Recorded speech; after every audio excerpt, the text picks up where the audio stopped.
નમસ્કાર મિત્રો, આજના વિડીયોમાં આપણે વાત કરીશું જો તમારે ગુજરાતના એવા અમદાવાદ શહેરથી ઋષિકેશ જવું હોય તો આજના વિડીયો હું તમને અમદાવાદથી અહીંયા ઋષિકેશ માટે ચાલતી એવી ટ્રેનની સંપૂર્ણ માહિતી આપી દઈશ. કેમ કે દર વર્ષે ઘણા બધા ભક્તો એ અહીંયા હરિદ્વાર અને ઋષિકેશ ફરવાનો પ્લાન બનાવતા હોય છે અને ઘણા બધા ભક્તો તો એ કેદારનાથ દર્શન કરવા આવે છે ત્યારે અહીંયા ઋષિકેશ અને હરિદ્વાર થઈને જ કેદારનાથ જતા હોય છે.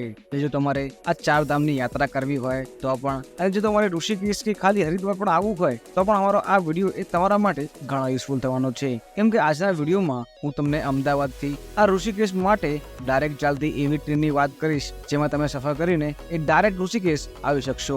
કેમ કે અમદાવાદથી આ એક જ ટ્રેન એવી છે કે જે અહીંયા ડાયરેક્ટ અમદાવાદથી ઋષિકેશ માટે ચાલતી જોવા મળતી હોય છે. અને આજના વિડીયોમાં હું તમને આ ટ્રેનની સંપૂર્ણ માહિતી આપી દઈશ, જેમ કે આ ટ્રેન એ અમદાવાદથી કેટલા પર ચાલે છે, કયા પ્લેટફોર્મ ઉપરથી ચાલે છે, આ ટ્રેન એ ગુજરાતમાં કયા કયા શહેર પણ આવે છે, આ બધા શહેરો ઉપર આ ટ્રેન કેટલા વાગે આવે છે, કયા પ્લેટફોર્મ નંબર ઉપર આવે છે અને આ ટ્રેન એ ગુજરાતની બહાર એવા કયા કયા શહેરો પર આવશે એ પણ જાણીશું. અને વિડીયોના એન્ડમાં આપણે એ પણ જાણીશું કે જો તમે આ ટ્રેનમાં સફર કરીને ઋષિકેશ જાઓ છો તો આ ટ્રેનમાં અહીંયા એક વ્યક્તિનું ભાડું કેટલું લાગતું હોય છે. એટલે વિડીયો તમે અમારો આ શરૂથી લઈને એન્ડ સુધી એકવાર જરૂર જોજો. અને વિડીયો પૂરો જોયા પછી જો તમારે કોઈ પ્રશ્ન હોય તો નીચે મને કોમેન્ટ બોક્સમાં જરૂરથી પૂછજો, હું એનો આન્સર તમને જરૂરથી આપીશ. અને વિડીયોને શરૂ કરતા પહેલા જો તમે હજી સુધી અમારા આ વિડીયોને એક લાઈક નથી કર્યું તો જલ્દીથી અમારા આ વિડીયોને એક લાઈક કરીને નીચેથી ચેનલને સબસ્ક્રાઇબ કરી નાખજો. અને વિડીયોના એન્ડમાં હું તમને ઋષિકેશમાં આવેલી એવી ટોપ 10 ફરવાલાયક જગ્યાઓની પણ સંપૂર્ણ માહિતી આપી દઈશ, એટલે તમે વિડીયોને બિલકુલ પણ સ્કીપ ના કરતા. અને જો તમારે અહીંયા ઋષિકેશ ફરવાનો પ્લાન બનાવવો હોય તો અમદાવાદથી તમને એક ટ્રેન ચાલતી જોવા મળશે જે અહીંયા અઠવાડિયામાં 7 દિવસ ચાલતી હોય છે. એટલે તમે આ ટ્રેનમાં ક્યારે પણ સફર કરીને એ આરામથી એ હરિદ્વાર કે ઋષિકેશ આવી શકશો. કેમ કે આ ટ્રેન એ હરિદ્વાર થઈને જ એ ઋષિકેશ પણ જતી હોય છે અને આ ટ્રેનનું એ લાસ્ટ સ્ટોપ એ ઋષિકેશ જ અહીંયા રહેતું હોય છે. અને વાત કરું આ ટ્રેનની તો આ ટ્રેનનું નામ એ યોગા એક્સપ્રેસ રહેતું હોય છે અને આ યોગા એક્સપ્રેસ ટ્રેનનો નંબર 19,031 રહેતો હોય છે.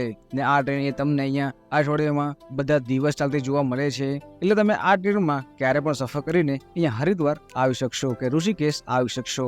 અને વાત કરો આ ટ્રેનના ટાઈમિંગની તો આ ટ્રેન એ વહેલી સવારે 10:50 અમદાવાદથી ઉપડે છે, જે ટોટલ એક દિવસ 1 કલાક અને 35 મિનિટ પછી એ યોગનગરી ઋષિકેશ એટલે કે ઋષિકેશ બપોરે 12:25 જ પહોંચતી હોય છે. અને જો તમે આ ટ્રેનમાં સફર કરીને ઋષિકેશ આવો છો તો આ ટ્રેન એ અમદાવાદથી ચાલે છે જે સાબરમતી 11:05 આવે છે અને આ ટ્રેન અહીંયા ટોટલ 2 મિનિટ ઊભી રહે છે, એ પણ પ્લેટફોર્મ નંબર 2 ઉપર. અને ત્યાંથી આ ટ્રેન ગાંધીનગર જંકશન 11:33 આવે છે. આ ટ્રેન અહીંયા 2 મિનિટ ઊભી રહે છે, એ પણ PF નંબર 1 ઉપર એટલે કે પ્લેટફોર્મ નંબર.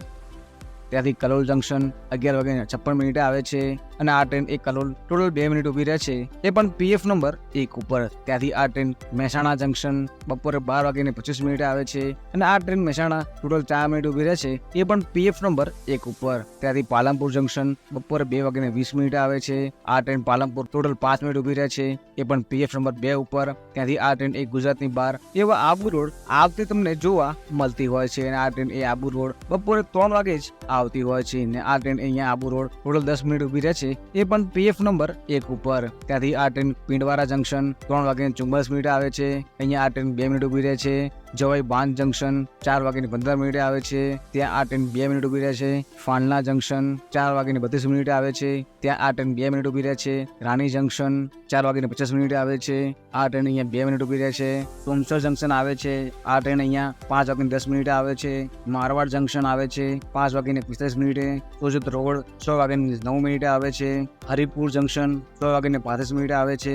પિયાવર જંકશન 7:08 આવે છે. અજમેર જંકશન આ ટ્રેન રાત્રે 8:25 જ પહોંચતી હોય છે અને આ ટ્રેન એ અજમેરમાં ટોટલ 10 મિનિટ ઊભી રહે છે, એ પણ PF નંબર 3 ઉપર. ત્યાંથી આ ટ્રેન કિશનગઢ જંકશન રાત્રે 9:03 આવે છે.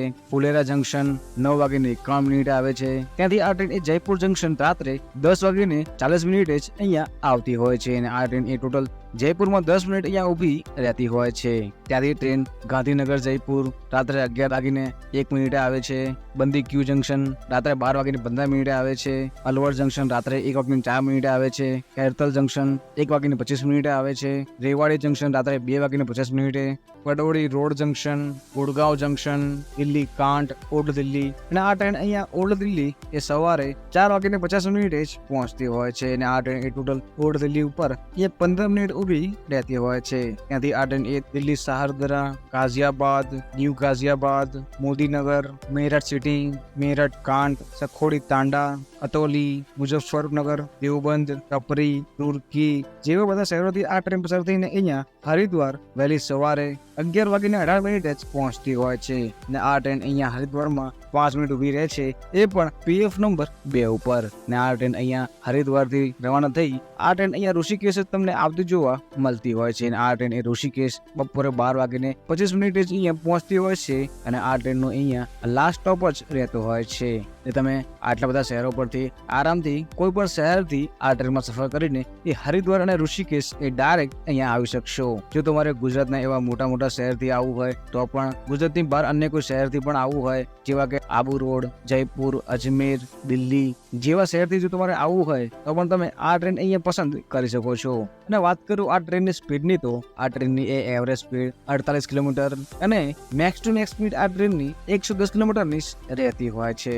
અને આ ટ્રેન એ ટોટલ 1228 કિલોમીટરનું અંતર કાપે છે અમદાવાદથી ઋષિકેશ પહોંચવા માટે, જેમાં તમને એ 1 દિવસ 1 કલાક અને 35 મિનિટ જેટલો સમયગાળો એ તમને લાગતો હોય છે. અને જો તમે આ ટ્રેનમાં સફર કરીને એ ઋષિકેશ આવો છો, વાત કરું આ ટ્રેનની એક કોચ પોઝિશનની, તો આ ટ્રેનની શરૂઆતમાં તમને અહીંયા 3 જેવા જનરલ કમ્પાર્ટમેન્ટ જોવા મળે છે, 6 જેવા તમને સ્લીપર ક્લાસ જોવા મળતા હોય છે, 2 જેવા 3E કોચ, 6 જેવા 3 ટાયર એસી, 2 2 ટાયર એસી અને એક આ ટ્રેનમાં એ ફર્સ્ટ એસી પણ તમને જોવા મળતો હોય છે. એટલે જો તમને આ ટ્રેનમાં એક કન્ફર્મ સીટ ન મળે તો પણ તમને આ ટ્રેનમાં ટોટલ 3 જનરલ કમ્પાર્ટમેન્ટ જોવા મળે છે.